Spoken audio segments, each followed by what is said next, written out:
America సహా యూరోప్లోని దేశాలన్నీ ప్రతి వస్తువుపై ఇతర దేశాల నుంచి వచ్చే సరఫరాలపై ఆధారపడుతుంటాయి.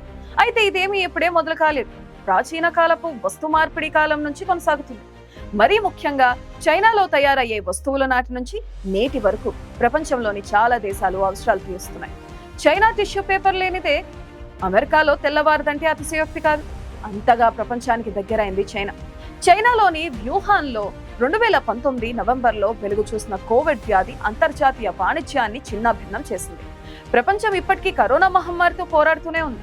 కరోనాతో 2020 తొలి రోజుల్లో చైనా నుంచి దిగుమతులు నిలిచిపోయాయి. దీంతో చైనా ఉత్పత్తులపై ఆధారపడిన ప్రపంచ దేశాలు పలు సమస్యలను ఎదుర్కొన్నాయి.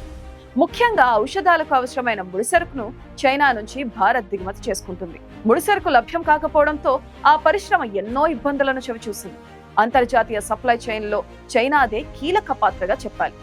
గడిచిన 3 దశాబ్దాలకు పైగా ప్రపంచానికి అవసరమైన పలు రకాల సామాగ్రి ఉత్పత్తికి చైనా కేంద్రమైంది. అసలు కోవిడ్-19 కు కారణం చైనా అని అమెరికా ఆరోపించిన దగ్గర నుంచి అన్ని దేశాలకు చైనా విలన్గా మారిపోయింది. ఆ దేశం నుంచి వస్తువుల దిగుమతులను తగ్గించారు. దీంతో ఇప్పుడు గతంలోలా తమ అవసరాలను తీర్చే దేశం కోసం చూస్తున్నారు. ప్రపంచంలోనే అత్యధిక జనాభా కలిగిన చైనా తర్వాత అంతటి జనాభా భారతదేశంలోనే ఉంది. పైగా పనిచేసే మానవ వనరులకు కొదవే లేదు. అందుకే ఇప్పుడు అందరి దృష్టి మన దేశం పైన పడింది. ఇన్నాళ్ళు చైనాలో తమ కంపెనీ ఉత్పత్తులను అసెంబ్లింగ్ చేయించుకున్న వందలాది కంపెనీలు చైనాను వీడి ఇతర దేశాలకు తరలిపోయాయి. అయితే డ్రాగన్ కు ప్రత్యామ్నాయంగా ప్రపంచ ఉత్పాదక వనరుల కేంద్రంగా భారత్ నిలబడింది. లాక్డౌన్ నేపథ్యంలో అక్కడి నుంచి దిగుమతులు రాకపోవడం, అంతర్జాతీయంగా సరఫరా ప్రక్రియ విచ్ఛిన్నం కావడంతో పలు రకాల వస్తువుల ధరలు భారీగా పెరిగిపోయాయి. భవిష్యత్తులో ఇలాంటి సమస్యలు ఏర్పడితే అధిగమించేందుకు చైనాతో పాటు కొన్ని ఇతర దేశాలను ప్రపంచ ఉత్పాదక కేంద్రాలుగా మార్చాలన్న ప్రతిపాదనకు అంతర్జాతీయంగా మద్దతు లభిస్తుంది. ఇందులో భాగంగా సప్లై చైన్ ని ఈ ఏడాది ఏప్రిల్లో భారత్, ఆస్ట్రేలియా, జపాన్లు ప్రారంభించాయి. కోవిడ్ తో అంతర్జాతీయంగా సరుకు రవాణా విషయంలో అడ్డంకులు ఏర్పడితే ఎదుర్కొనేందుకు ఈ కార్యక్రమాన్ని రూపొందించారు. దీన్ని చైనా +1 వ్యూహం అని వ్యవహరిస్తున్నారు. ఇందులో డిజిటల్ టెక్నాలజీ, వాణిజ్యం, పెట్టుబడులను ప్రోత్సహించాలని భాగస్వామ్య దేశాలు నిర్ణయించాయి. క్వాడ్ కూటమిలోని అమెరికా తప్ప మిగిలిన 3 దేశాలు ఇందులో ఉన్నాయి. ప్రపంచానికి ఇండో పెసిఫిక్ ప్రాంతాన్ని ఆర్థిక కేంద్ర బిందువుగా మార్చేందుకు ప్రణాళికలు రూపొందిస్తున్నారు. ఆసియా దేశాలతో సన్నిహిత సంబంధాలు నెరపాలని ఆశించిన ఈ దేశాలపై చైనా పరోక్ష ప్రభావం చూపుతుందనే ముందస్తు హెచ్చరికల నేపథ్యంలో ఆ ప్రతిపాదనను భారత్ అంగీకరించలేదు. ఇప్పటికే సులభతర వాణిజ్య విధానంతో పాటు అశేష మానవ వనరుల లభ్యతతో భారత్ పారిశ్రామికంగా ముందుకు దూసుకుపోతుంది. ఇవన్నీ చైనా +1 దేశంగా మారేందుకు ఇండియాకు అనుకూలిస్తున్నాయి. చైనా +1 విధానానికి ఆసియాలోని థాయిలాండ్, వియత్నాం, మలేషియా తదితర దేశాల నుంచి భారత్ కు తీవ్రమైన పోటీ ఎదురవుతుంది. విదేశాల నుంచి వచ్చే పెట్టుబడులకు త్వరితంగా ఆమోదముద్ర వేయడం, మౌలిక సదుపాయాలకు పెద్ద ఎత్తున నిధులు కేటాయించడం ద్వారా థాయిలాండ్ ఇప్పటికే ముందంజలో ఉంది. ఇక మలేషియాలో పెనాంగ్ ప్రాంతంలో ఇప్పటికే భారీగా పరిశ్రమలు ఉండటంతో పాటు ప్రభుత్వ ప్రోత్సాహకాలతో పెద్ద కంపెనీలు అక్కడ తమ సంస్థలను నెలకొల్పుతున్నాయి. సాఫ్ట్వేర్, హార్డ్వేర్ పరిశ్రమలకు అనువుగా ఆ దేశం డిజిటల్ బ్లూ ప్రింట్ కార్యక్రమాన్ని ప్రారంభించింది. వియత్నాంలో ఇప్పటికే పలు పాశ్చాత్య దేశాలకు చెందిన కంపెనీలు తమ కంపెనీలను ప్రారంభించాయి. అయితే చైనా ప్లస్ కేంద్రంగా మారేందుకు భారత్ కు మరిన్ని అదనపు అవకాశాలు ఉన్నాయి. ఆసియా, ఆఫ్రికా, పెసిఫిక్ ప్రాంతాలకు ఇండియా భౌగోళికంగా కీలకంగా ఉంటుంది.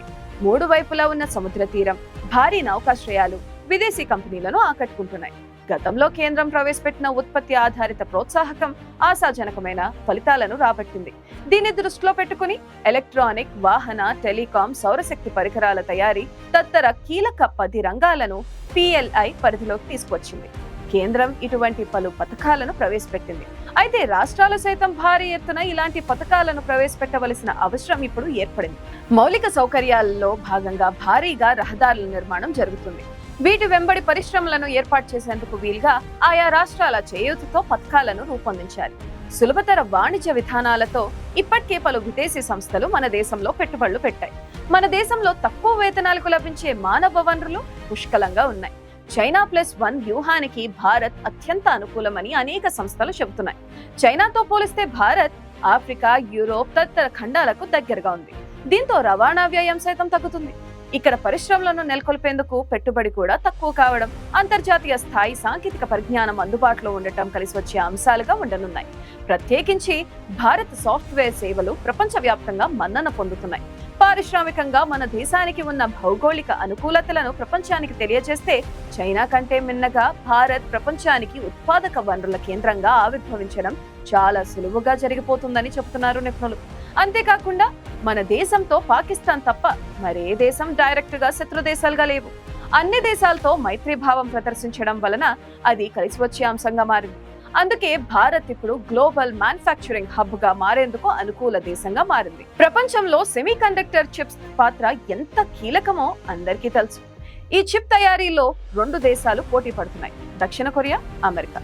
అలాగే జపాన్, చైనాలో తయారయ్యే చిప్స్ కోసం ఆ 2 దేశాలు జర్మనీ, జపాన్ లోని మరో కంపెనీపై ఆధారపడనున్నాయని చెప్తున్నారు ఈ రంగపు నిపుణులు. చిప్ తయారీకి అవసరమయ్యే పనిముట్లు అమెరికా, నెదర్లాండ్స్, జపాన్ సహా మరికొన్ని దేశాల నుంచి అన్ని ప్రాంతాలకు సప్లై అవుతున్నాయి. అలా తయారైన చిప్స్ తిరిగి మలేషియాకు, ఫిలిప్పీన్స్ లేదా మెక్సికోకు వెళ్తాయి. అక్కడే ప్యాకింగ్, అసెంబ్లింగ్ పని జరుగుతుంది. ఆపై అవి మొబైల్ ఫోన్ లేదా కంప్యూటర్లో బిగించేందుకు తైవాన్, వియత్నాం, బ్రెజిల్ చేరుకుంటాయి. అలా తయారైన మొబైల్ ఫోన్లు ప్రపంచవ్యాప్తంగా ఎక్కడికైనా వెళ్తాయి, అమ్మకాలు జరుగుతాయి. అంటే ఒక్క సెమీ కండక్టర్ చిప్ విషయంలోనే ఇంత ఎకోసిస్టమ్ దాగి ఉండి దాదాపు అన్ని దేశాలు భాగస్వామ్యం కలబోసుకుని ఉంటుంది. ఇది ఒక్క ఎలక్ట్రానిక్ వస్తువుల్లోనే కాదు, ఇలాంటి వస్తువులు వేలాదిగా ఇంచుమించు ఇలాంటి సప్లై చైన్ విధానంలోనే సాగుతుంటాయి. ఇలా జరిగినప్పుడే ఎకోసిస్టమ్ ఏర్పడి అన్ని దేశాలు లాభపడతాయి. అయితే పూర్తి స్థాయిలో లాభపడాలంటే ఆయా దేశాల్లో ఓ వాతావరణం ఏర్పడాలి. ఆ దేశంలో ఎయిర్పోర్ట్లు పూర్తి స్థాయిలో పనిచేయడం, ప్రభుత్వాల మద్దతు, పన్ను రాయితీలు, నమ్మకమైన సహాయక సహకారాలు, పనిచేసే మానవ వనరులు, కట్టుదిట్టమైన రక్షణ అవసరమై ఉంటుంది.